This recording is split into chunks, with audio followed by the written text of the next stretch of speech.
Shalom familia, gracias por acompañarnos en un estudio más aquí en la Biblia en su contexto.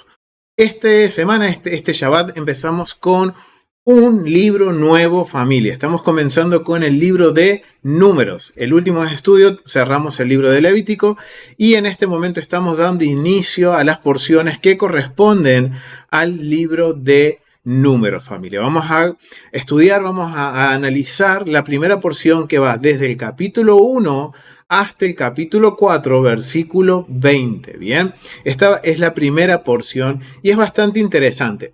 ¿Por qué? Porque obviamente estamos empezando un nuevo libro. Y lo que vamos a hacer en este estudio va a ser básicamente poner una introducción sobre el libro de Números, ya que en este libro, en esta porción principalmente, no se encuentran mandamientos. Entonces nos vamos a enfocar en profundizar un poquito más en el contexto y a ver que en estos 4 capítulos hay 2 temas principales. El primer tema con el que inicia el libro de Números es dando las instrucciones o enseñándole al pueblo un orden. Está poniendo en orden el Eterno a un pueblo. Recordemos que hasta este momento salen de Egipto, llegan al monte Sinaí, el Eterno hace un pacto, el pueblo rompe ese pacto, el pueblo después vuelve a renovar el pacto con el Eterno por la misericordia jurada por el Eterno. O sea, recuerden que el Eterno había dado una cláusula que vimos en el último estudio de perdón, una cláusula que si el pueblo realmente se arrepentía, había una opción para poder acercarse de nuevo al Eterno. En el libro de Levítico vimos bien cómo el Eterno le enseña a su pueblo a cómo acercarse en la primera parte de Levítico, en la primera mitad, cómo acercarse al Eterno. Y en la última parte de Levítico nos enseña a cómo permanecer dentro de la presencia o en la presencia del Eterno. Y ahora, en este capítulo 1 de Números, empieza poniendo en orden al pueblo, un orden de marcha. Cómo tiene que caminar ahora por el desierto. Porque el nombre del libro de Números en hebreo es Bat Midbar, que significa en el desierto. Entonces, ahora empieza a darle instrucciones al pueblo porque empieza a un viaje desde el monte Sinaí hasta la tierra prometida. Pero no solo le da instrucciones al pueblo o le dice cómo marchar al pueblo, sino que en la segunda parte de lo que es esta porción, capítulo 3 y capítulo 4, le da básicamente también instrucciones o les dice a los levitas y a Aarón y sus hijos cuál es su función y cómo tienen que proceder de acuerdo a su función en este periodo de marcha. O sea que en estos primeros capítulos vamos a ver que el Eterno da una instrucción de cómo el pueblo tiene que empezar a caminar a partir de ahora desde el monte Sinaí. Y recordemos que aquí en el monte Sinaí, ¿qué pasa con el pueblo? Recibe la Torá y ¿qué más sucede? El becerro de oro, pero el Eterno aquí no solo le da las instrucciones y que renueve el pacto, sino que también levanta en el tabernáculo familiar. Recuerden que ahora ha pasado un tiempo y están en este punto en el cual ya ellos ya tienen las instrucciones, el pacto. Obviamente vemos que hay un proceso en el que el pueblo tenía que estaba trabajando su corazón, donde el Eterno hace un pacto, el pueblo lo rompe, después se renueva el pacto por la misericordia del Eterno y por la intercesión de Moisés, y después de eso comienza la construcción del tabernáculo. Una vez terminado con todo esto, el Eterno empieza ahora a darle instrucciones de cómo deben caminar por el desierto, cómo ellos tienen que ahora hacer su peregrinaje hasta la tierra prometida. Y las instrucciones son tanto para el pueblo como para Aarón y sus hijos y los levitas, en donde vemos las responsabilidades que los levitas tenían y las responsabilidades de los sacerdotes que tenían.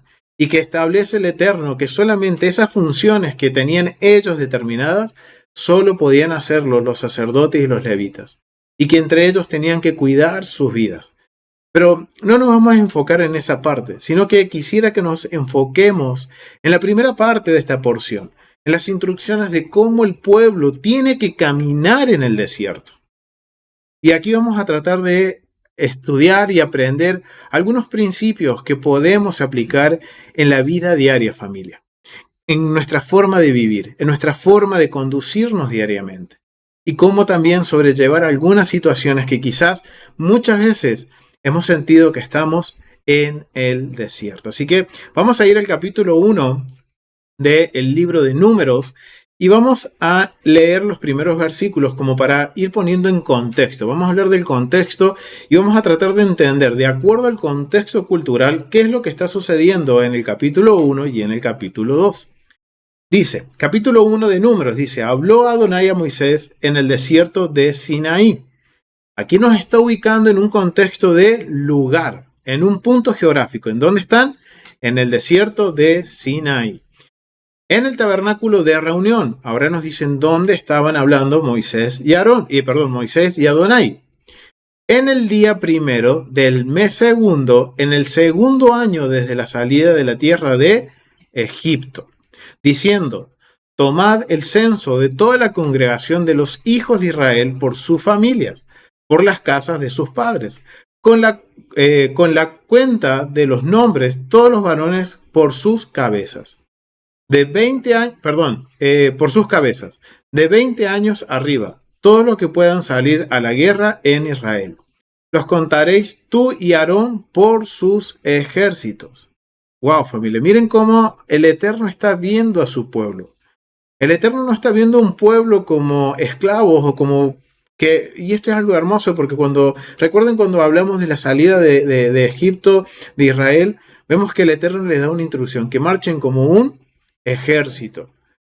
El Eterno no está viendo a su pueblo como un pobre pueblo, pobrecito, que estuvo en cautiverio y que son esclavos y es un pueblo de esclavos libres. No, el Eterno le dice, marchen como ejército.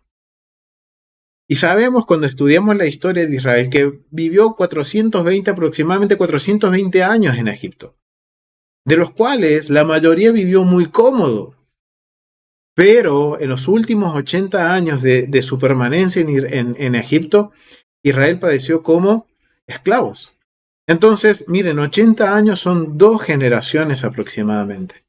Y están saliendo 2 generaciones de personas que quizás nunca tomaron un arma o nunca vieron una guerra, sino que su condición era de esclavos. Pero el Eterno le dice, salgan de Egipto y marchen como ejército. Como un ejército. Entonces ahí estamos viendo cómo Dios está viendo a su pueblo. No está viendo como esclavos libertos o como personas pobres personitas. No, le está viendo como un ejército. Está trayendo dignidad a este pueblo que estaba en cautiverio. Está trayendo dignidad a nuestras vidas y nos está dando un lugar de honor. Un lugar que ante otros... Y ahora vamos a entender por qué el Eterno ahora empieza a dar instrucciones y está hablando de un ejército. Porque esto tiene que reflejar algo, dar un mensaje a las naciones que están alrededor de Israel. Que esto no es cualquier pueblo, es un pueblo distinto, pero marcha como un ejército. Así que vamos a seguir leyendo un poquito, vamos a ver acá que ya estuvimos viendo que nos da una ubicación geográfica, pero también nos está dando una cronología. Cuando dice en el capítulo 1, versículo 1, dice después, en el tabernáculo de reunión, en el día primero del mes segundo, en el segundo año de su salida de la tierra de Egipto, diciendo, y empieza a dar lo que el Eterno le dice a Moisés. Aquí nos está dando un contexto tiempo, familia. Aquí nos está dando un tiempo, desde que salieron de la tierra de Egipto hasta este punto, nos da aproximadamente un tiempo de entre un año y un mes. Miren, familia, vamos a ir al libro de contexto. Estos son los recursos que vamos a usar en este estudio, que son los comentarios de la Biblia tras la huella del Mesías, una muy buena Biblia de estudio, y los comentarios del contexto cultural de la Biblia del Antiguo Testamento por John Walton. Miren lo que habla con lo que es el tema de la cronología. El versículo 1, párrafo 1, capítulo 1, versículo 1 dice, Miren lo que dicen los comentaristas y lo que entienden los comentaristas. Dice, comparando este pasaje con Éxodo capítulo 40, versículo 17, se puede ver que ahora el tabernáculo había sido establecido por un mes y que el pueblo había acampado en el monte en Sinaí por casi un año. O sea que aquí nos está dando un periodo de tiempo. Nos está diciendo desde que salieron de Egipto, llegaron a Sinaí, estuvieron un año y que el tiempo de construcción del tabernáculo, el de estar ya en funcionamiento, no de construcción, sino de estar en funcionamiento fue un mes. O sea que estamos hablando desde que salieron de la tierra de Egipto hasta este punto, podemos estar hablando de un año y un mes. Vamos a ir a Éxodo 40 para validar esto. Vamos a ir a Éxodo capítulo 40, versículo 17.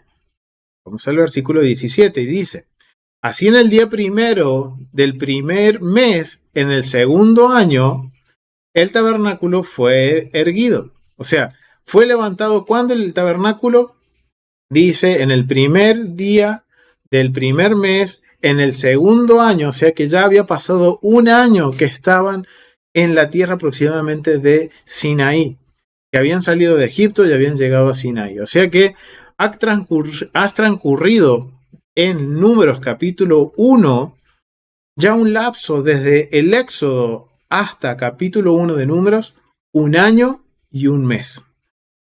O sea, miren todo el tiempo que ha estado sucediendo y todo lo que ha sucedido dentro de ese año, familia.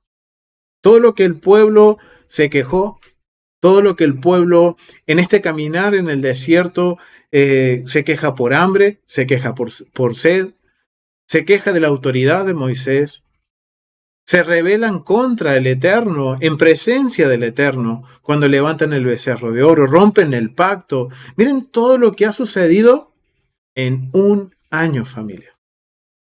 Todo lo que ha sucedido en un año. Es increíble ver eso, familia.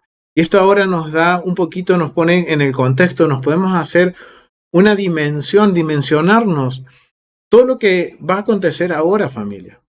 Porque ahora va a empezar, literalmente, Israel a caminar por el desierto.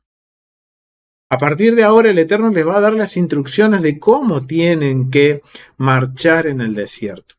Entonces, vemos que lo que nos dicen los comentaristas es algo muy cierto, algo muy, o sea, es lógico. Y vemos que dentro de ese año, cuántas cosas pasó Israel desde que salió de Egipto hasta este punto en donde le dice el Señor, el Eterno, es hora de marchar.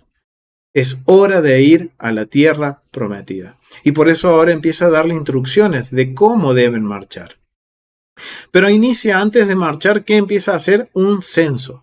Dice que en el versículo 2 nos dice que, tomad el censo de toda la congregación de los hijos de Israel por sus familias, por las casas de sus padres, con la cuenta de los nombres, todos los varones por su cabeza, de 20 años arriba, todos los que puedan salir a la guerra. Y este es el propósito, familia, del por qué se hace nuevamente un censo. Ahora entendemos por qué, porque recuerden que cubrimos en el libro de Éxodo, cuando, si no me equivoco, que hablamos sobre el medio ciclo de plata, sobre el censo del medio ciclo de plata. Ese es el primer censo que el Eterno ordena al pueblo de Israel a realizar, para saber cuántos hombres mayores de 20 años para arriba había dentro del pueblo. Ahora se autoriza un segundo censo, pero con un objetivo totalmente distinto, que es para contar hombres que puedan salir a la guerra. Y esto nos va a dar el contexto de por qué el Eterno los ve como un ejército y por qué ahora vamos a entender las instrucciones tan específicas que les da a la hora de marchar mientras peregrinan por el desierto. Vemos que, de acuerdo a lo que nos mencionan los comentaristas, y esto es algo bien interesante porque recuerden, la Biblia es para nosotros, pero no fue dirigida a nosotros. Entonces tenemos que tratar ahora de entender qué es lo que la audiencia original comprendía a la hora de hablar un censo. Y esto era algo que era común en el antiguo Medio Oriente. Miren lo que dice, el propósito del censo. En el mundo antiguo, los censos eran usados como medio de reclutar hombres, tanto para el servicio militar como para los proyectos de construcción del gobierno. A menudo también eran acompañados o aún motivados por el cobro de impuestos individuales. Ahora acá vemos el contexto de lo que representaba un censo para el antiguo Medio Oriente. Tenía tres motivos distintos por el cual se podía tomar un censo. Uno, para reclutar militares. Segundo, para hacer una obra, una construcción, un proyecto del gobierno de construcción, para tener mano de obra. Y después también para el cobro de impuestos. Y esto es algo bien interesante porque cuando ahora nosotros leemos las Escrituras, estamos viendo de que el Eterno hace el censo por dos motivos. El primer censo fue en el libro de Éxodo para contar la cantidad de hombres para recolectar no un impuesto, sino para recolectar ¿qué? Una contribución para el templo, para el santuario, para mantener el santuario.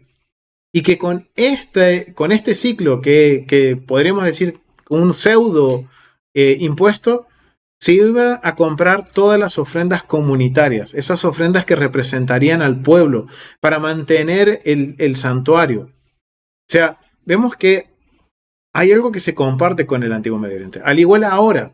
Y ahora vemos que este segundo censo fue por una causa que también era común en el antiguo Medio Oriente, que era para reclutar militares, hombres prestos para el servicio militar, para hacer guerra, para salir a la guerra. Y esto es algo que tenemos que entender porque va a haber una cierta diferencia entre los números del primer censo y este segundo censo. ¿Y por qué es esa diferencia?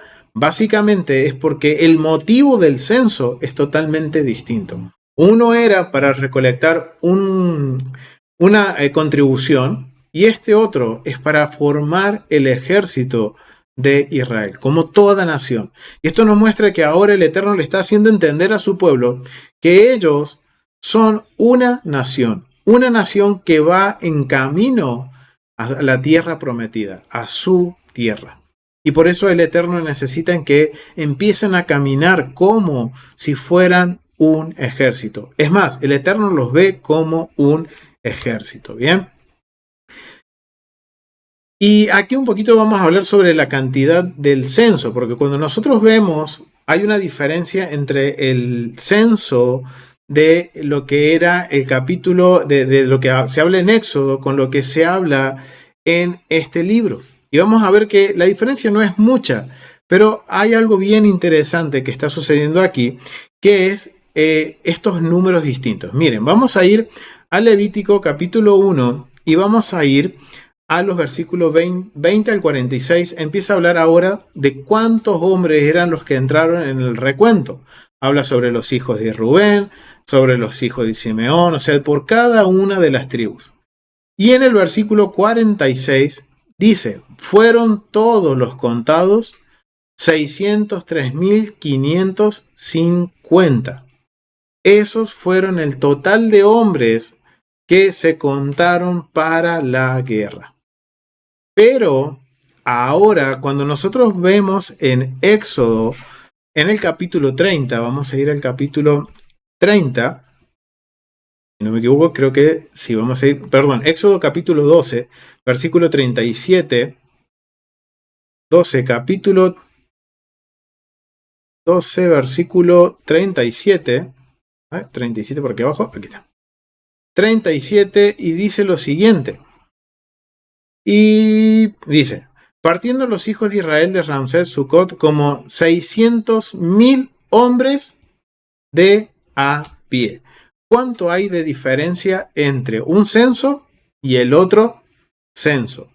Si lo vemos en números miles, vemos que hay una diferencia de 3.000 hombres, 3.000 y un poquito más de hombres de diferencia. De acuerdo a lo que nos dicen los comentaristas, los que han estudiado y profundizado dentro de lo que es el contexto cultural, lo que puede haber sucedido aquí para que haya esta diferencia es que hay un vocabulario que al pasar el tiempo de traducción en traducción se fue perdiendo el sentido de esta palabra. Porque, miren lo que dicen los comentaristas, dicen, las cantidades en el censo. Como se ha analizado en el comentario sobre Éxodo capítulo 12, versículo 37, que es lo que acabamos de leer, que dice que hay 600.000 hombres a pie, sin contar niños, mujeres, ancianos, ancianas, o sea, eso multiplíquenlo por 4, o sea que estamos hablando de que había salido un pueblo de más de 1 millón, casi 2 millones de personas, y sin contar los extranjeros, o sea, digamos, esa multitud mixta que salió junto con Israel. Esto eran 600.000 hombres de Israel. Entonces, imagínense la cantidad de personas que salieron en el éxodo de Israel. Ahora se hace un nuevo conteo y dice que hay 603.500 y algo de hombres prestos para la guerra. Y esto puede causar una confusión si no conocemos el contexto, familia. Por eso vamos a ir al contexto y vamos a ver qué es lo que está sucediendo aquí. Miren lo que dice. Como se ha analizado, en Éxodo capítulo 12, versículo 37, las cantidades presentan un problema. Hay una diferencia de 3.500 y pico de personas.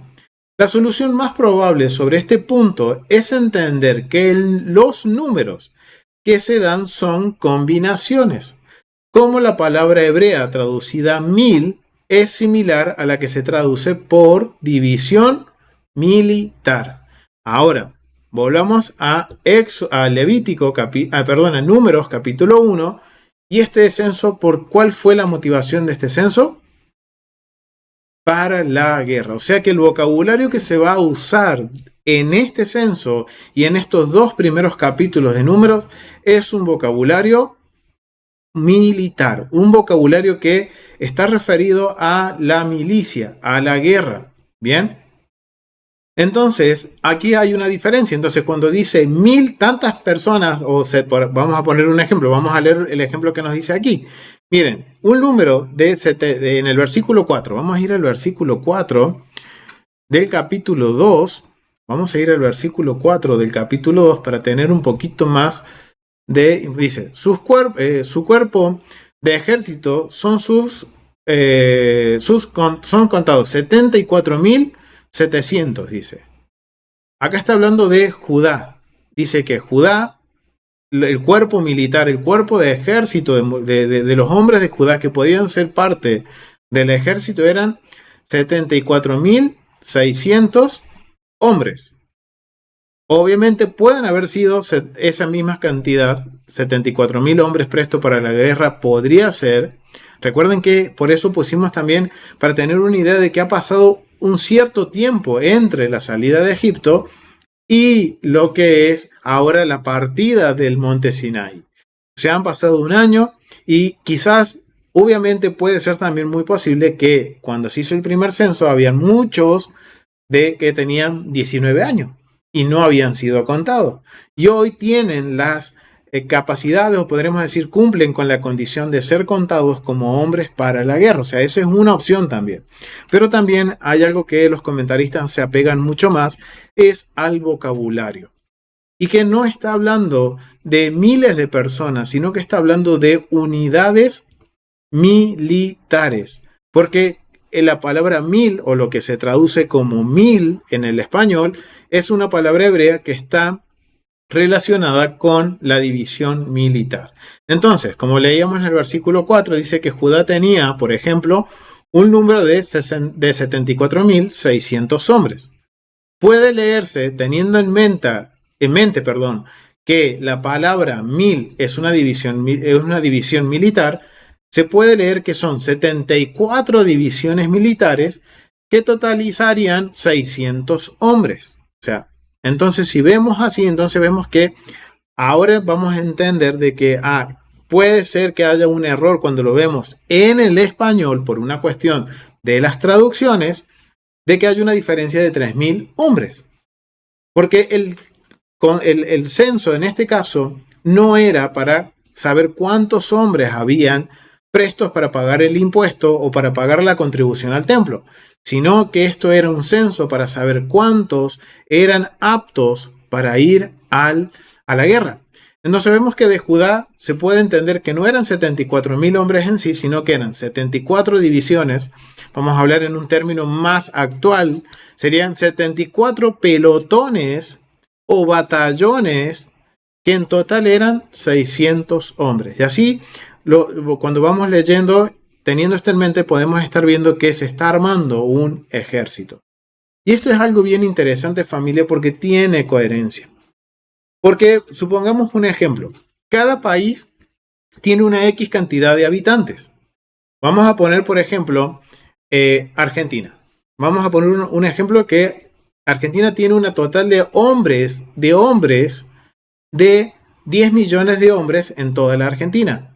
¿Los 10 millones de hombres son miembros de las Fuerzas Armadas? No. Menos del 1% de los hombres de Argentina está en relación con las Fuerzas Armadas. Y cuando digo Fuerzas Armadas, es Ejército, Marina, Aeronáutica, Policía, Policía Federal, Policía en las provincias, en los departamentos, en los estados. O sea, menos del 1% de la población de hombres, por lo general, en un país, está afectada a las Fuerzas Armadas. Entonces es muy lógico y es algo que podemos entender que es muy probable que el vocabulario que en este capítulo 1 de Números esté hablando de milicia, de ejército, de fuerzas armadas y que hay una diferencia. ¿Por qué? Porque se ha traducido mal, hemos comprendido mal el término miles que se usa en el hebreo. Miren lo que dice. Pero en algún momento en la transmisión del texto, las dos palabras se confundieron. Se combinaron para llegar a 603 divisiones. Si esta solución es la correcta, el tamaño de la agrupación israelita que dejó Egipto debe haber sido de unos 20.000 hombres. 20.000 hombres que fueron dispuestos a la guerra. Pero en Éxodo nos dice que eran ¿cuántos? 600.000 hombres. Entonces, hay ahora una relación. Ahora podemos comprender por qué en un censo hay un número y en este otro censo hay otro número. Y esto es bien sencillo. Ven lo sencillo que es ahora al ver el contexto y al entender cuál es el motivo o el propósito del censo. Ahora entendemos, ok, acá hay algo que no estamos entendiendo y que es un vocabulario militar que está surgiendo en este capítulo de Números. Miren, y después que el Eterno hace el censo, le dice a Israel que tiene que empezar a agruparse. Después de que el censo fue relevado, se supo de que tantas unidades militares, vamos a decir, tenía cada tribu.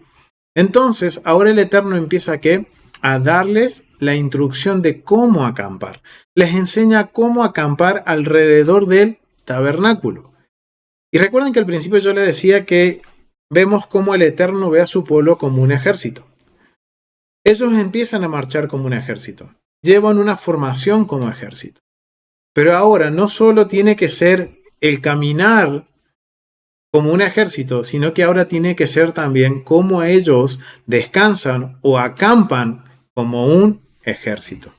Por eso vamos a ver que la agrupación empieza a dar la agrupación y empieza a dar instrucciones que tales tribus al norte, tales tribus al sur, tales tribus al este, al oeste. O sea, empieza a acomodar, a darle orden a lo que es el tabernáculo. Perdón, al campamento alrededor del tabernáculo. Miren, y eso lo vamos a ver en Números capítulo 1 al versículo 34. Yo lo invito a que lo lean, familia, no vamos a perder tanto tiempo, sino que quiero que entendamos el contexto, cosa que cuando ahora lo leamos, es más, familia, ya tendríamos que haberlo leído durante toda la semana y hoy ir aclarando todos estos puntos que quizás en el momento que lo habíamos leído no los entendíamos. Entonces ahora estamos entendiendo el porqué de la diferencia, estamos entendiendo que hay un contexto tiempo y ahora podemos ver todo lo que había sucedido en este 1er año fuera de Egipto, de Israel. ¿Bien? Vamos a ver lo que dice sobre el tema de la agrupación de las tribus. El por qué el Eterno empieza a darle esta instrucción de que unas tribus al norte, otras al sur, unas al este, otras al oeste. Y esto tiene un sentido. Y esto tiene un porqué. Y esto tenemos que ir ahora al contexto y ver cómo trabajaban. Si esto estamos hablando entonces de un término militar, entonces, ¿qué tenemos que preguntarnos? ¿Cómo funcionaba un ejército en el antiguo Medio Oriente? Entonces vamos a ver qué nos dicen los comentaristas. La agrupación de las tribus. El campamento de los sacerdotes y los levitas rodeaban el santuario, mientras que los demás campamentos tribales formaban un rectángulo con 3 campamentos de cada lado. Los campamentos militares rectangulares eran la práctica egipcia normal en esa época y están descritos en el arte asirio del siglo IX, antes de la era común, en el que el rey estaba protegido en el centro. Ahora, esto es bien interesante, familia, porque cuando nosotros empezamos a leer el capítulo 1 y capítulo 2 de cómo acampaba el ejército de Israel, porque ahora estamos hablando de que era el ejército de Israel, ahora esas tribus, esos campamentos, esas divisiones tenían un propósito, que era ¿cuál? Defender al rey, proteger al rey. ¿Y el rey dónde habitaba en el campamento? En medio del campamento. ¿Y qué había en el medio del campamento, familia? Pueden ponerlo en el chat. ¿Cómo, hermana? El tabernáculo, exactamente. Y en el centro del tabernáculo, ¿qué estaba? El arca, que era el trono del rey. Ahora, cuando nosotros ahora leemos un poco cómo se iba conformando estos perímetros de seguridad, esto podremos decir que podría ser como la custodia presidencial. Es algo que hasta el día de hoy, familia, si uno empieza a analizar y si hay alguno que está en relación con las Fuerzas Armadas, me van a saber entender un poco más fácil estos términos. Sobre anillos de seguridad, anillo primario, anillo secundario, anillo terciario. Son distintos tipos de seguridad y protocolos de seguridad que se van a aplicar. Y ahora, cuando nosotros leemos el capítulo 1 y el capítulo 2, cuando habla sobre el cómo el pueblo, o sea, estas tribus, estas divisiones militares se van a ubicar, vamos a ver lo siguiente. Esto es una captura que hice de la Biblia, de un esquema que hay en la Biblia tras las huellas del Mesías, en donde nos muestra un gráfico, este grafiquito que vemos acá, que es el cómo acampa Israel, cómo debe acampar Israel, que eso lo vamos a ver del capítulo 2, del versículo 1 al 31. Y por este lado vemos, y esto es adelantándonos un poquito más en las porciones, en Números capítulo 10, del 11 al 33, nos menciona cómo va a marchar Israel, cómo tiene que ahora verse cuando Israel marche por el desierto. Pero nos vamos a enfocar en esta primera parte, familia, del diagrama, que es cómo acampan. Y acá vemos que cuando nosotros empezamos a leer en el capítulo 2 del versículo 1 al 31, nos empieza a mencionar de que el tabernáculo tiene que estar ¿en dónde? En el centro, familia. Tiene que estar acá. Ese es el tabernáculo. Alrededor del tabernáculo, ¿quiénes van a acampar? Los levitas, los sacerdotes. Esto viene a ser el primer anillo de seguridad, de protección en la custodia del rey. Y recordemos que el rey de Israel, es el Eterno. Entonces ahí tenemos el primer anillo de seguridad. Y hay un segundo perímetro de seguridad que es el que está establecido por las tribus. Vamos a agrandar acá un poquito. Ahí está. Por las tribus. Esto en cuanto, si alguien conoce un poquito sobre custodia y movimientos militares, es muy parecido a lo que se conoce como los perímetros o anillos de seguridad. En quienes tienen la mayor responsabilidad, ¿quiénes son? En este caso, los levitas.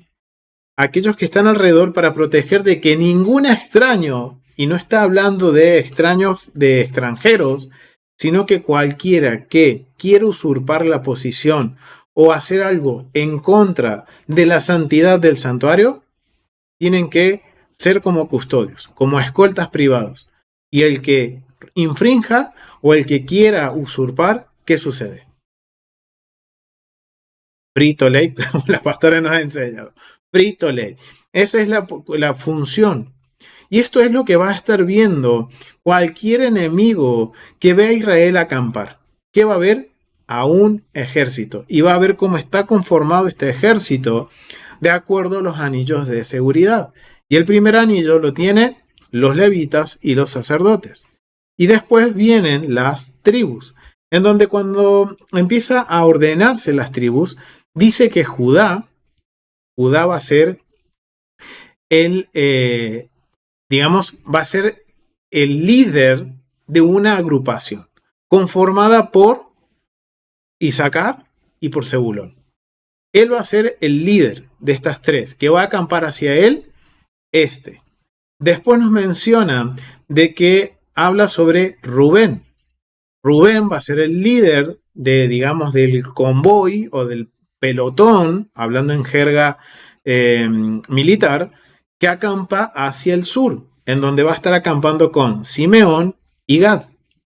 Después nos habla que hacia el oeste va a estar acampando Efraín, Manasés y Benjamín. Y que Efraín va a ser el que va a liderar esa columna de batallón que va a ser dirigida por Efraín. Y por último nos habla que en el norte va a estar Dan, Aser y Neftalí, que van a estar custodiando el perímetro norte del campamento. Hay algo bien interesante, y no sé si ustedes se han dado cuenta, familia. ¿Quiénes son los que lideran cada uno de estos batallones, podríamos decir, de cada una de estas áreas? Y esto es muy común y algo que también se toma dentro de las Fuerzas Armadas, porque no todos tienen la misma función. En el ejército vamos a tener en las Fuerzas Armadas, como les decía, unos van a estar en la Marina, otros van a estar en la Aeronáutica, otros van a estar en el ejército y otros van a estar en el sector de inteligencia. Pues aquí hay algo similar, familia, hay una estructura muy similar. Pero hay algo que me llamó a mí la atención. Y a mí lo que me llamó la atención es ver quiénes son estos líderes de cada una de estas 4 áreas que conforman a las Fuerzas Armadas de Israel. Judá. ¿Qué se me pueden decir de Judá, familia? ¿Por qué se les ocurre que Judá era el líder de ese primer batallón? Acá nuestra hermana dice que era aguerrido. Pero miren, yo quiero que vayamos un poco más atrás en el libro de Génesis. Judá y José. ¿Qué sucede con Judá cuando José es vendido? No, José es el que lo vende. Perdón, Judá es quien lo vende. Pero después, cuando se encuentran de nuevo en Egipto, ¿cuál es la actitud de Judá? Él defiende a su hermano menor. ¿Y quién era su hermano menor? Benjamín. Entonces, y él miren, y esto de familia, algo bien interesante y que lo habíamos visto en ese momento, que las palabras que uno dice tienen peso. Porque él había dado su palabra a Jacob de que él iba a dar su vida por la vida de su hermano menor. Algo que no lo hizo por José. Ahora miren al punto de las palabras que dijo Judá, que él, por eso tengo este otro grafiquito acá, de que lo vamos a ver más adelante en Números capítulo 10, cómo van a caminar las tribus. Y quien lidera el caminar del campamento, ¿quién es? Judá. Él es el primero en la línea de fuego. ¿Por qué? Porque él había dado su palabra. Él ha hecho un juramento con su padre Jacob, con Israel, de que él iba a defender a sus hermanos, que él iba a procurar de que todos volvieran de vuelta a su padre. Es interesante ver que en este punto el Eterno está considerando, podemos ahora entender de que está considerando esas palabras de Judá. Y ahora es él quien va al frente, quien va liderando el orden de marcha de las tribus de Israel. Ahora también algo bien interesante es cuando vemos la segunda división, que está conformada por Gad, Simeón y Rubén, que es liderada por Rubén. ¿Y quién es Rubén, familia? ¿Quién es Rubén? Exactamente, hermana. Rubén es el primer hijo varón de Jacob. Sería el hijo mayor, quien está a cargo de liderar el segundo batallón. O sea, miren, acá está Rubén. Él va a ser el que va detrás del líder, va detrás del quien va al frente en la línea del fuego. Es quien va a darle soporte militar a Judá, Isaacar y Zebulón. Ahora vemos después que el tercer orden, o sea, quien va a ir ahora en la tercera columna es Efraín, Manasés y Benjamín. ¿Qué les llama la atención de aquí, familia? Pueden comentar en los chats, familia, los que están en vivo por el Zoom, pueden comentar qué les llama la atención de estos tres que están custodiando el sector este, la tercera columna de marcha. ¿Qué les llama la atención, familia? Ajá. O sea que estos son los hijos de José y de Raquel. Exactamente, son los hijos de José y el hermano de José. Acá nuestro hermano Aldo dice son los menores. Podría ser, sí, son los menores, pero lo que más los une es que son los dos hijos de José con el hermano de José. O sea que, ¿quiénes están? Recuerden que Efraín y Manasés, ellos ocupan la porción de heredad de José. O sea que aquí vemos a José y a Benjamín, los hijos de Raquel, juntos. Y ellos tienen la función de ser la tercera columna de las tribus que caminan. ¿Cuál es su función? Podemos ver por el orden de marcha que ello es de custodiar las cosas santas. Mientras que el tabernáculo, miren lo que dice aquí, lo que es el tabernáculo en sí desarmado va entre medio de Judá y de Rubén. Ahora entre Rubén y Judá se encuentra ¿qué? Los utensilios santos. Ellos van a estar dando protección a los utensilios. Y quien cierra la marcha, quienes son los que van cuidando la retaguardia de la marcha de las tribus por Israel, es Dan, Aser y Neftalí.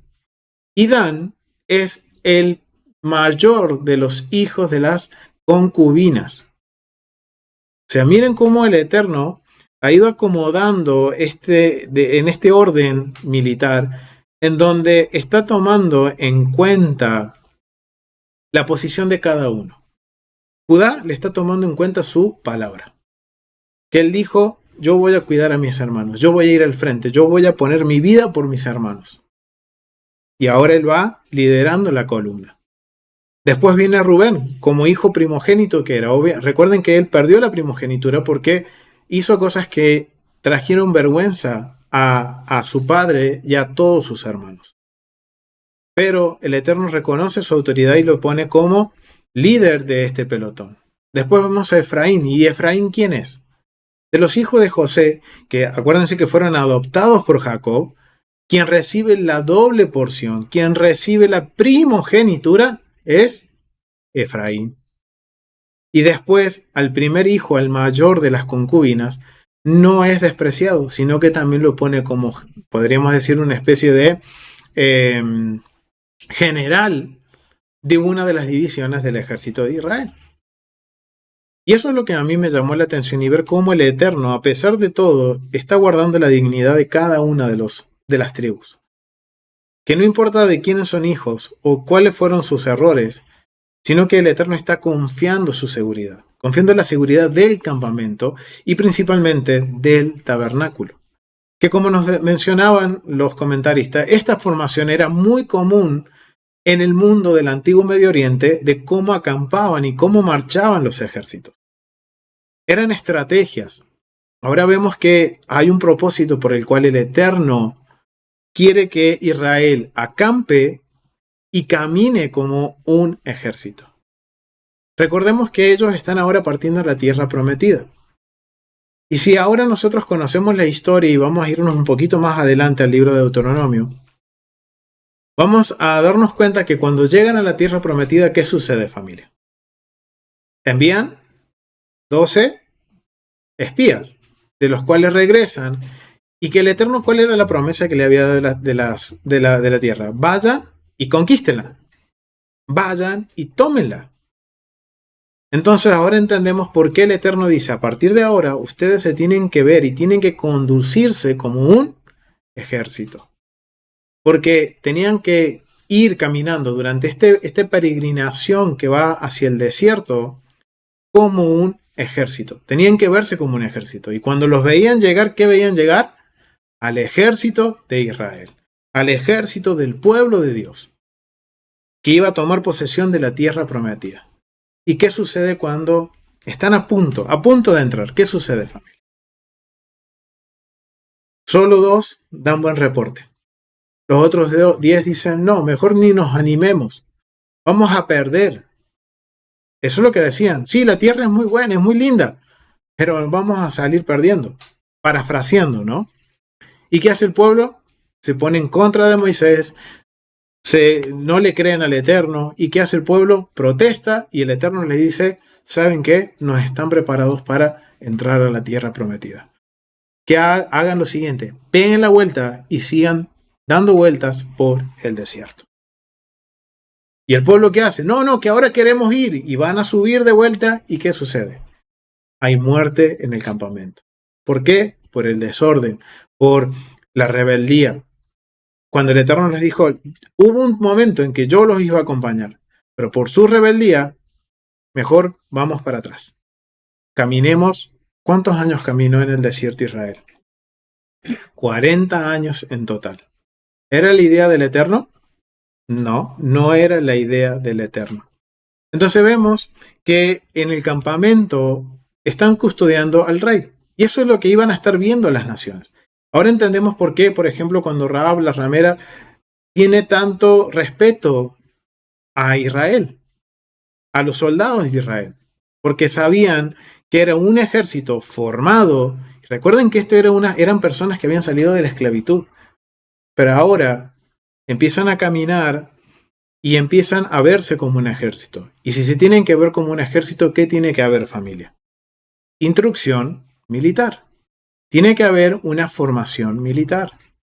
Y ahora, familia, empieza un periodo de aprendizaje para Israel.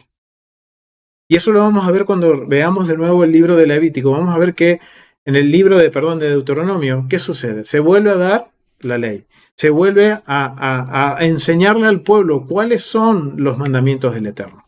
Pero ahora recuerden que Israel está caminando del monte Sinaí hacia la tierra prometida, hacia Canaán. Entonces, a partir de ahora, familia, comienzan 38 años de formación militar. Y una formación que va a ser por el desierto. Y ustedes me dirán, ¿por qué formación militar? ¿Por qué va a haber instrucción militar? Miren, ¿saben cómo lo entendemos a esto? Vamos a ir al libro de Deuteronomio, familia. Vamos al libro de Deuteronomio, capítulo 8. Y vamos a entender que el Eterno, el por qué los lleva al desierto. ¿Por qué los lleva al desierto? Vamos al capítulo 8 y vamos a leer desde el versículo 2 al 4. Vamos a leer del 1 al 4. Dice, cuidaréis de poner por obra todo mandamiento que yo ordeno hoy, para que vivas y seas multiplicados, y entréis y poseáis la tierra que Adonai prometió con juramento a vuestros padres. Ahora ahí tenemos el contexto, que ahora ellos están marchando como un ejército, ¿para qué? Para tomar la tierra que el Eterno ha prometido a sus padres, Abraham, Isaac y Jacob. 2. Y te acordarás de todo el camino por donde te ha traído Adonai tu Dios estos 40 años en el desierto, para afligirte, para probarte, para saber lo que había en tu corazón. Si habías de guardar o no sus mandamientos. Y te afligió y te hizo tener hambre, y te sustentó con maná, comida que no conocías tú ni tus padres la habían conocido, para hacerte saber que no solo de pan vivirá el hombre, mas de todo lo que sale de la boca de Adonai vivirá el hombre. Tu vestido nunca se envejeció sobre ti, ni el pie se te ha hinchado en estos 40 años. Reconoce a sí mismo en tu corazón que como castiga el hombre a sus hijos, así Adonai, tu Dios, te castiga. Guardarás pues los mandamientos de Adonai tu Dios, andando en sus caminos y temiéndole, porque Adonai tu Dios te introduce a la buena tierra, tierra de arroyos, de agua, de fuentes y manantiales, que brotan en vegas y montes, tierra de trigo y cebada, de vides, higueras y granados, tierra de olivos, de aceites y de miel, tierra en la cual no comerás el pan con escasez, ni te faltará nada en ella, tierra cuyas piedras son hierro, y de cuyos montes sacarás cobre, y comerás y te saciarás, y bendecirás a Adonai tu Dios por la buena tierra que te ha dado. ¿Qué es lo que nos está diciendo aquí? Que el Eterno ahora los envía por el desierto. ¿Y cuál es el propósito de enviarlos al desierto? El propósito es ¿para qué? Para probar a su pueblo. Para que el pueblo aprenda a obedecer los mandamientos. Y miren lo que dice. Dice, para fustigarte, para probarte, para saber lo que había en tu corazón y si habías de guardar o no sus mandamientos. Ahora entendemos el por qué el Eterno los envía ahora 38 años de formación militar. Y si vemos, y si hacemos yo le quiero preguntarle, familias, a ustedes, ¿qué entienden por formación militar? ¿Cuál es el propósito de la formación militar? Si vemos ahí esas fotos, nos dan una pequeña imagen de lo que es una formación militar. En una formación militar, y aquellos que sepan, van a saber entender esto, familia. Van a saber entender lo que significa un orden militar, las instrucciones militares. Acá nuestro hermano Héctor dice orden y disciplina. Eso es algo que enseña lo que es lo que es la instrucción militar. No solo eso, sino que la instrucción militar también, digamos, el ideal, o sea, el fundamento de la instrucción, el por qué es algo que la verdad te hace sentir dolor, te hace sentir muchas veces frustrado. Muchas veces la formación militar te hace sentir cansado, pero tiene un propósito. ¿Y cuál es ese propósito? Uno es orden y disciplina. Nos enseña a que la instrucción militar enseña a, dice, resistencia física, con si Pablo, sí, también obediencia. Enseña obediencia. ¿Y qué pasa? Obviamente, esto estamos hablando de lo que es el ideal de lo que es un entrenamiento militar. Obviamente sabemos que esto depende de los seres humanos, que hoy en día, tristemente, el ejército, las Fuerzas Armadas, no es lo mismo que antes. No son lo mismo, ni la instrucción es la misma, y que hoy, tristemente, se ve más como una salida laboral que algo que se hace por vocación, algo que se haga para cambiar el carácter de una persona. Ese es el propósito de la formación militar. Y ahora vemos la definición de por qué los lleva al desierto el Eterno. ¿No es algo similar? ¿No va a forjar en estos 40 años a Israel en su carácter, en su corazón? Miren, familia, en lo personal he tenido la bendición y la posibilidad de poder experimentar por días, algunos pocos días, lo que es estar en un batallón, en un regimiento, recibiendo instrucción y siendo tratado como uno más del pelotón, por más que yo era un civil. Tuve la bendición de poder compartir tiempo con miembros de las Fuerzas Armadas en un entrenamiento en donde los instructores eran parte del ejército de Israel. Les puedo decir, familia, fueron 4 o 5 días que fue entrenamiento físico duro y que pude experimentar lo que una persona experimenta al recibir instrucción militar. Y sí, aprendimos a tener orden, a tener disciplina, obediencia, resistencia física, trabajo en equipo. Acá se terminó, cuando uno hace instrucción militar, se acaba el yo, se acaba mi ego, se acaba mi soberbia. Miren todo lo que hace la instrucción militar. ¿Qué hace el Eterno cuando nos enseña sus mandamientos? Ahora, asociando esa experiencia que tuve, le agradezco al Eterno por esa experiencia que me dio, de poder conocer primero miembros del ejército de Israel y también entrenar como ellos entrenan y decir, wow, todo esto ahora de la Torá, y veo, ahora entiendo por qué el Eterno los manda como ejército y por qué ahora les dice, durante 40 años te probé. Y en un tiempo de formación militar somos probados, familia. Pero no para demostrarle algo a los superiores, sino para probarnos a nosotros mismos. ¿Qué hay en mí? Si hay soberbia, si hay coraje, si hay resentimientos, si estoy dispuesto a obedecer, por más que yo diga, eso no es para mí. ¿Estoy dispuesto para obedecer? ¿Estoy dispuesto a trabajar en equipo, en cuidar al prójimo? ¿Qué dice el Eterno en los mandamientos? Cuida a tu prójimo, como a ti mismo. En la jerga militar, eso se hace. Yo cuido al que me cuida la espalda. Yo cuido al que está a mi lado. Yo cuido al que está al otro lado. Y ellos me cuidan a mí. ¿Y por qué? Porque somos un cuerpo militar. Y esto tiene que hacernos sentido ahora cuando vemos estas imágenes, familia. Y el caminar ahora en el desierto va a ser algo que nos va a determinar esfuerzo en equipo. Muchas veces nos vamos a sentir humillados o nos vamos a sentir sucios. Y muchas veces vamos a tener que correr y ayudar a nuestro prójimo, a jalarlo para arriba.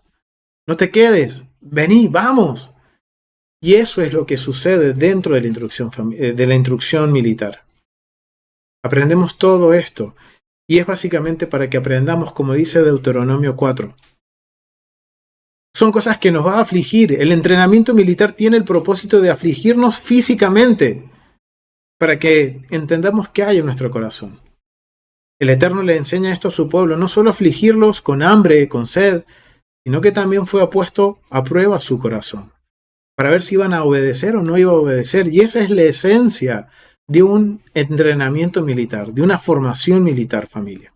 Ese sería el ideal de una formación militar, que tristemente hoy depende de los seres humanos y que obviamente en toda fuerza hay corrupción en cualquier parte del mundo, pero la esencia de ese entrenamiento es, como dice nuestro hermano Héctor, Oseas 2:14, nos va a llevar al desierto para ser probados. Para probarnos a nosotros, ¿o qué? ¿Probarnos al Eterno? No, Él sabe que hay acá. Ahora Él necesita que nosotros sepamos. Y cuando hacemos estos ejercicios, y cuando estás en el campo de batalla, cuando estás ahí en ese entrenamiento, uno se da cuenta, familia, que hay en el corazón de cada uno.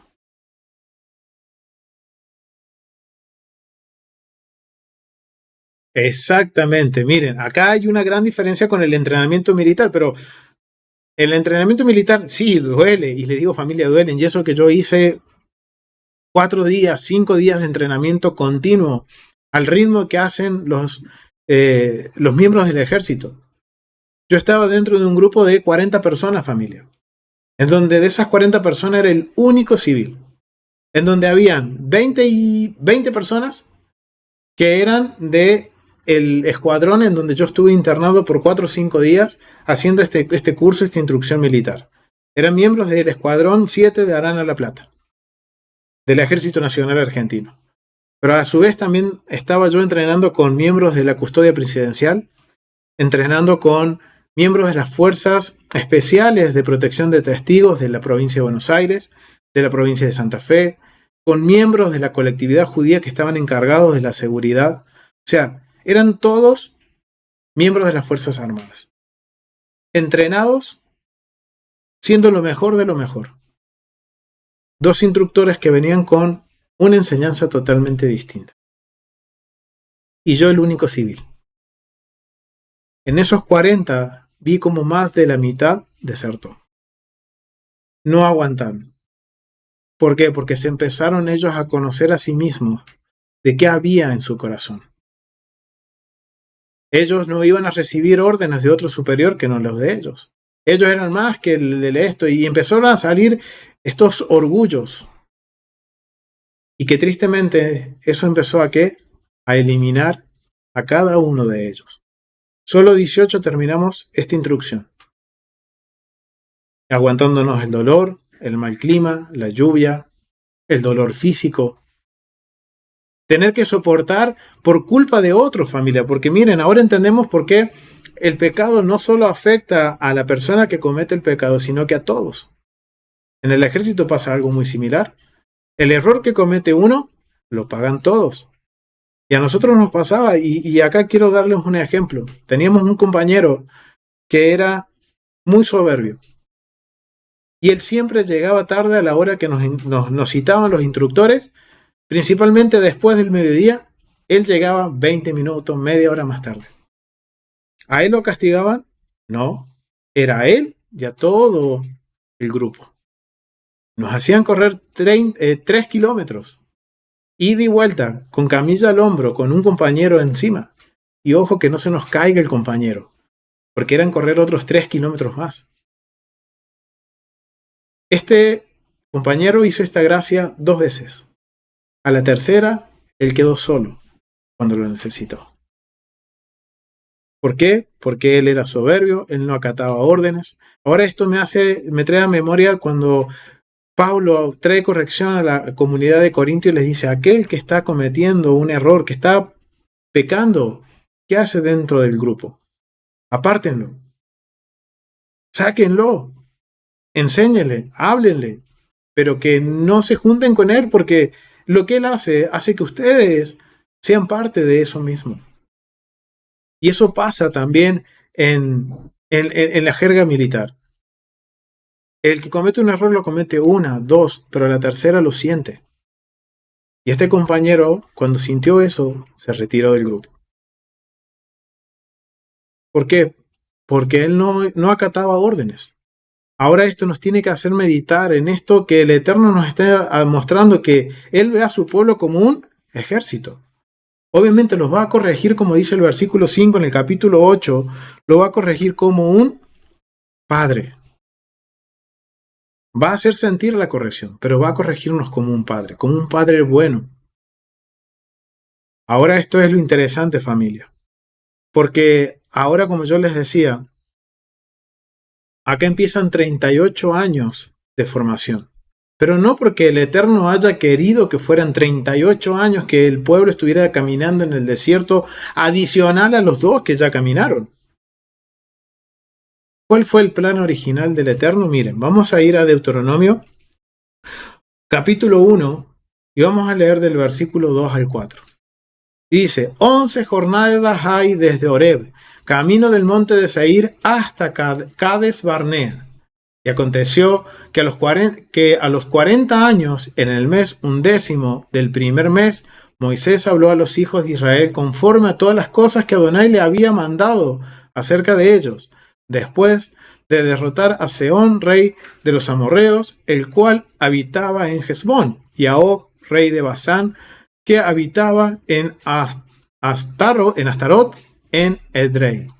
O sea, miren, ¿a quién le está hablando ahora Moisés? Le está hablando, antes de entrar a la tierra prometida, a un ejército.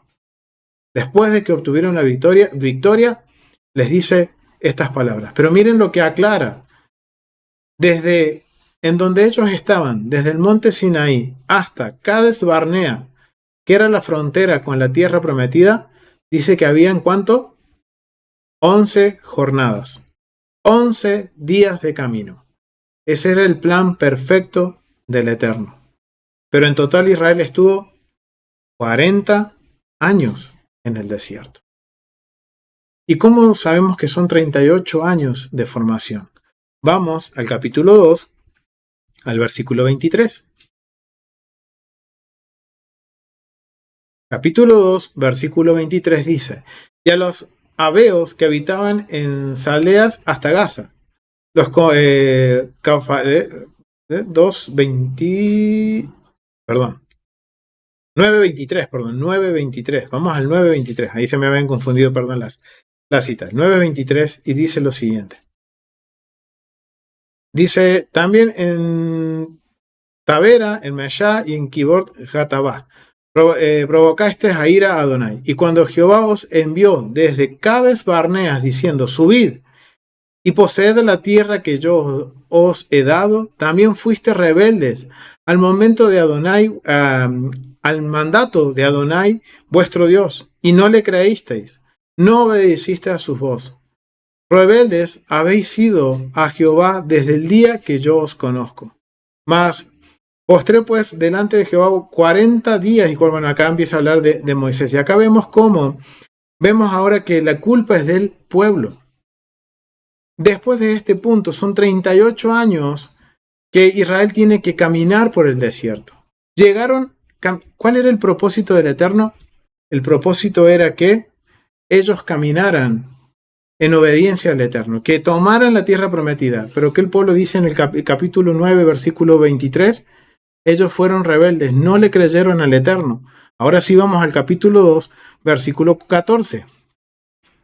Y dice, vamos a leer del 13. Levantaos ahora y pasad el arroyo de Sered, y pasemos el arroyo de Sered. Y los días que anduvimos en Cades Barnea, hasta cuando pasamos el arroyo de Fared, fueron 38 años. Miren, acá está el versículo que buscaba, familia. Acá nos valida el por cuánto tiempo estuvo Israel vagando en el desierto desde que llegaron al límite, a punto de entrar a la tierra prometida. Fueron 38 años, más 2 que estuvieron hasta que llegaron al monte Sinaí y que empezaron a caminar, fueron 2 años. O sea, fueron 40 años en total. ¿A causa de qué? Como dice el capítulo 9, en los versículos 23, el versículo 23. A causa de estos 38 años, no fue porque el Eterno quiso que fuera así, sino que fuimos nosotros mismos quienes tomamos la elección de hacer las cosas difíciles, familia. Miren lo que dice el versículo 23. Y cuando Jehová os envió desde Cades Barnea, diciendo, subid y poseed la tierra que yo os he dado, también fuiste rebeldes al mandato de Adonai, vuestro Dios. Y no le creíamos, y no obedecimos a su voz. Rebeldes habéis sido a Jehová Adonai desde el día que yo os conozco. O sea, desde el día que lo sacó de la tierra de Egipto. Wow, familia.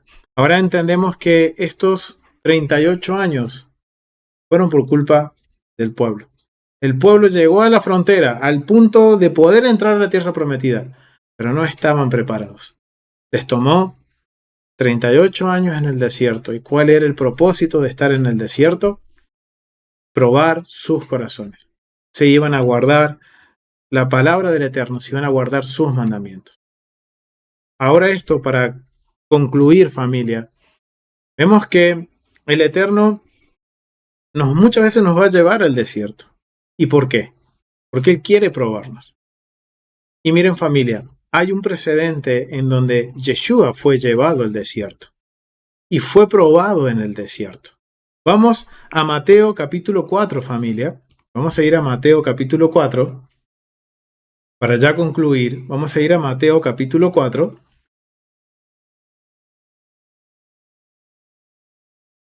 Mateo capítulo 4, versículo... Vamos a ir al versículo 1 al 7. Miren lo que dice. Entonces Yeshua fue llevado por el Espíritu al desierto. ¿A dónde fue llevado? Al desierto. ¿Dónde fue llevado Israel? Al desierto. Israel, recuerden, estuvo 40 años en el desierto, no porque haya sido el plan del Eterno, sino que el plan original es que ellos caminaran 11 jornadas, 11 días, desde el día que Él les dice marchen, a llegar a la tierra prometida en la noche, 11 días. Ese era el tiempo original que el Eterno le estaba esperando que su pueblo tomara la tierra prometida. 11 días, que se convirtieron en 40 años. ¿Por culpa de quién? De nosotros, familia. Por escoger mal, por cerrar nuestros oídos a las instrucciones. Y miren lo que sucede con Yeshua. Dice, entonces Yeshua fue llevado por el Espíritu al desierto.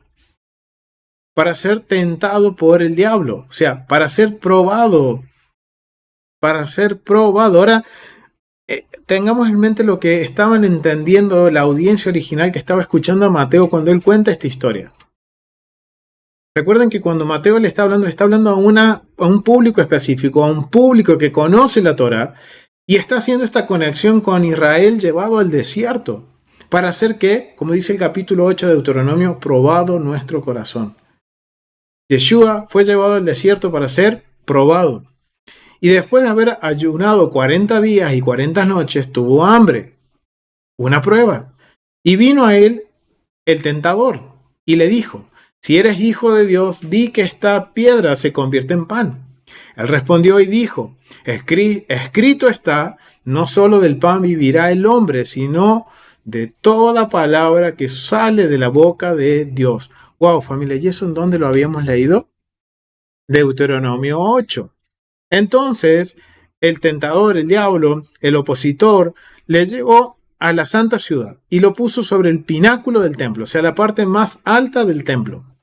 Y le dijo: si eres hijo de Dios, échate abajo, porque escrito está: a sus ángeles mandará acerca de ti, y en sus manos te sostendrá, para que no tropieces con tu pie en piedra.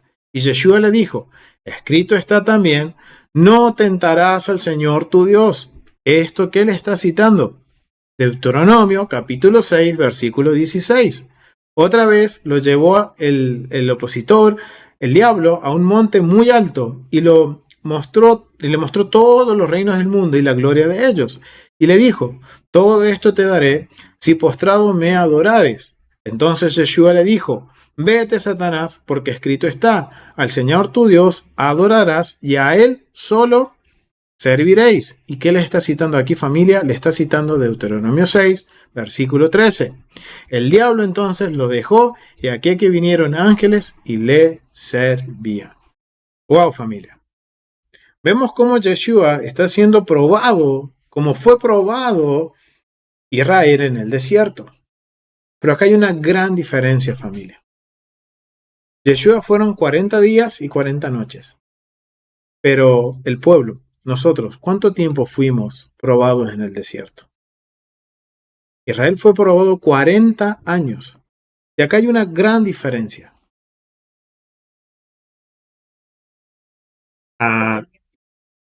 A pesar de eso, como dice nuestra hermana, ellos no pasaron hambre. Se quejaron, sí, pero tenían agua, tenían hambre, y a pesar de eso, decidieron vagar 40 años por el desierto. Acá está la gran diferencia, familia. Y esto es algo que nos enseña, familia, que a mí me llama mucho la atención. Y al entender ahora el contexto militar de estos dos capítulos y ver cómo el Eterno ve a su pueblo y cómo le ordena caminar a su pueblo, tiene un propósito y tiene un porqué. Y por eso el pueblo entra en un periodo de formación. Asimismo nosotros, si Yeshua pasó 40 días, 40 noches en el desierto y fue tentado, ¿cuánto más nosotros seremos probados?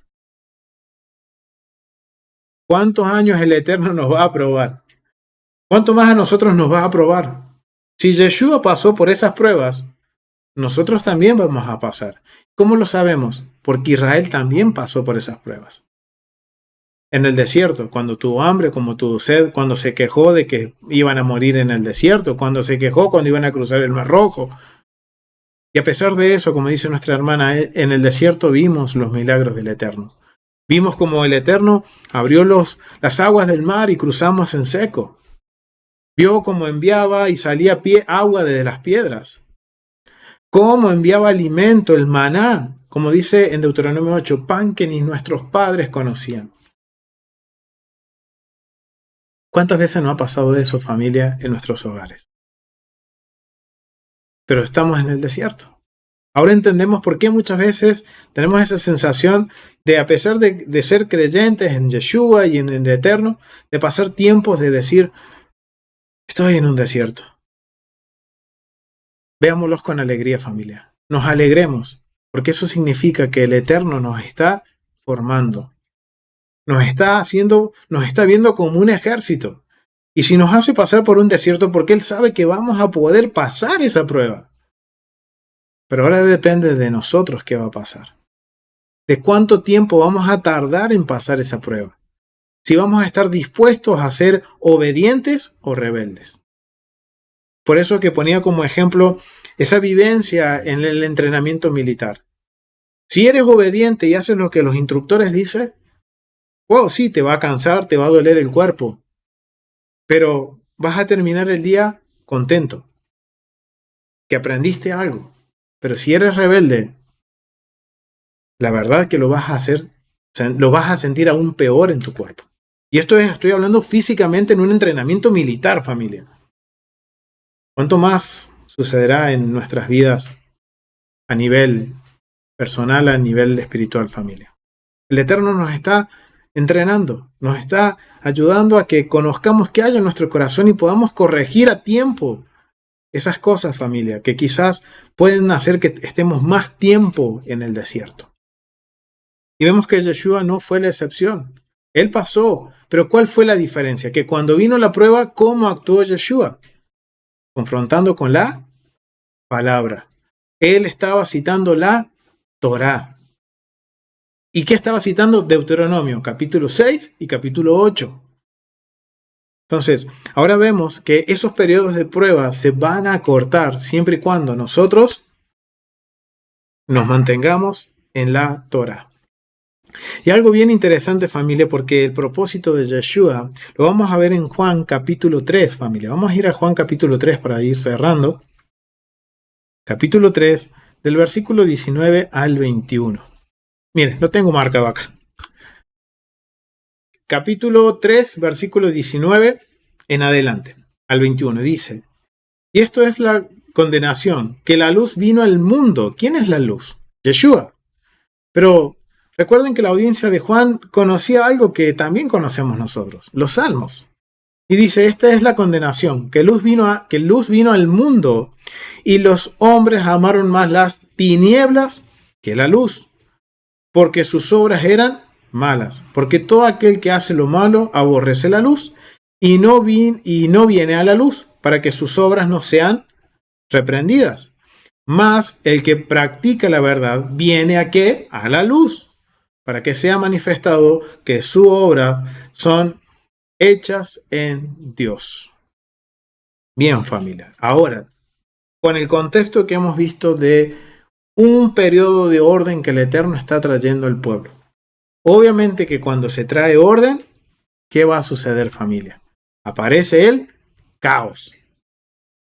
Cuando hay orden y seguro, cuando uno empieza a poner en orden las cosas, ya sea en una empresa, en una familia, cuando uno empieza a poner en orden las cosas en la vida de uno personal, lo primero que se va a reflejar es el caos. ¿Sí? Y eso es por qué. Porque la función de Yeshua y de los mandamientos es alumbrarnos con la palabra. ¿Y cómo sabemos que la Torá y Yeshua son la luz del mundo? Porque el Salmo 119, del párrafo 105 al 112 nos habla sobre eso. Que lámpara es a mis pies tu palabra. ¿Y qué pasa cuando uno alumbra en la oscuridad? Se ve el caos, se ve todo. Ahora queda en mí, ¿qué voy a hacer? Voy a ser obediente y bueno, sí hay caos. Y como todo entrenamiento militar, cuando hay caos duele, sí, pero tengo que corregir eso, lo corrijo y cambio y sigo adelante. O apago la luz y como que no pasó nada, o algo peor, familia. O me acostumbro al caos, pero hay algo peor que eso. En la jerga militar es ser un desertor. Desertar. Volver atrás. Porque no pude con un entrenamiento. Porque no soporté el dolor físico. Porque no soporté la prueba. Porque no soporté recibir órdenes de un superior. Y yo lo he visto, familia, eso. Es triste. Y es triste verlo en una fuerza. ¿Cómo, mi hermana? Yeah. Y se ve todos los días en el cuerpo del Mesías. Cuando viene la prueba, cuando somos probados para ver si vamos a poner por obra o no, nos quedan dos caminos. ir a la luz, correr a la luz y que quede expuesto nuestro caos para saber, gracias Señor porque me mostraste mi caos y ahora lo voy a poner en orden? O, como nos decía también aquí otra hermana, que cerrar los ojos y hacer de cuenta y apagar la luz como que no pasó nada. O algo peor, ser un desertor. Salir por la puerta trasera y salir en vergüenza. Y yo eso lo he visto, familia, en un pelotón. Lo he visto en un entrenamiento de 4 días en el ejército, cuando la mayoría de los desertores fueron miembros del ejército, porque no soportaron la rigurosidad del entrenamiento físico. ¿Cuánto más cuando el entrenamiento no es solamente físico? Es triste, familia. Y ahora entendemos que esto también se vive en la vida espiritual de cada uno de nosotros, y vamos a ver personas que viene el caos y van a continuar adelante y van a corregir, y vamos a ver otros que se quedan sus caos expuestos y deciden, ¿saben qué? La Torah no es para mí. Lo mismo pasa, familia, cuando uno habla sobre el ejército, cuando uno habla del entrenamiento del ejército. Unos, al que lo pregunte y que lo pudo vivir, vas a tener 2 opiniones. Uno te va a decir, sí, a mí me sirvió, fue buenísimo, trae disciplina, trae orden, trae respeto, trae un montón, trajo orden a mi vida. Pero va a haber otros que van a decir, no, eso es lo peor. Me dolió el cuerpo, me insultaron, me dijeron esto, me humillaron. Ok, ¿por qué fue? ¿Eran realmente estrictos? ¿O fue porque tu corazón te demostró que eras orgulloso, soberbio, que no ibas a recibir órdenes de nadie? Algo en que meditar, familia. Y el Eterno nos pone, como siempre, en 2 caminos. Vive o muere. Bendición, maldición. Obediencia, desobediencia. ¿Quiénes son los que escogen obedecer? Somos nosotros. Y eso es lo que tenemos que hacer. El Eterno hoy nos ha dado la bendición que a través de Yeshua poder ser parte del pueblo, ser parte de la Torah, conocer la Torah y poderla poner por obra y traer orden a nuestras vidas de una vez por todas. Es ahora nuestra decisión que hacer. ¿Voy a obedecer y caminar y decir esto es de bendición para mí? ¿O ser un desertor y decir no, la Torah no es para mí, eso no es para nosotros, hay que desecharla, eso es viejo? No, familia. Es traer orden. Y eso es lo que el Eterno busca. Que traer orden a nuestras vidas y que podamos nosotros caminar en obediencia. Y en la obediencia hay bendición. Así que miren, familia, todo lo que hemos podido aprender al poner en contexto y al entender el vocabulario de estos 2 capítulos, el capítulo 1 y el capítulo 2 de Números. Y vemos cómo el Eterno ve a su pueblo como un ejército. Y cuando vemos cómo es entrenado un ejército, sí, vamos a pasar momentos que vamos a pasar dolor, tristezas, angustias, aflicciones. Pero todo eso es para que nosotros podamos dar lo mejor de nosotros. ¿Para quién? Para el Rey, para el general de generales, el Eterno. Así que, familia, lo vamos a dejar hasta aquí. Gracias por acompañarnos en este estudio de el libro de Números, en la primera porción que hemos visto. El próximo estudio vamos a ver la segunda porción y así vamos a ir analizando el contexto y los mandamientos del libro de Números. Así que, familia, nos vemos en el próximo estudio. Gracias por acompañarnos. Shalom.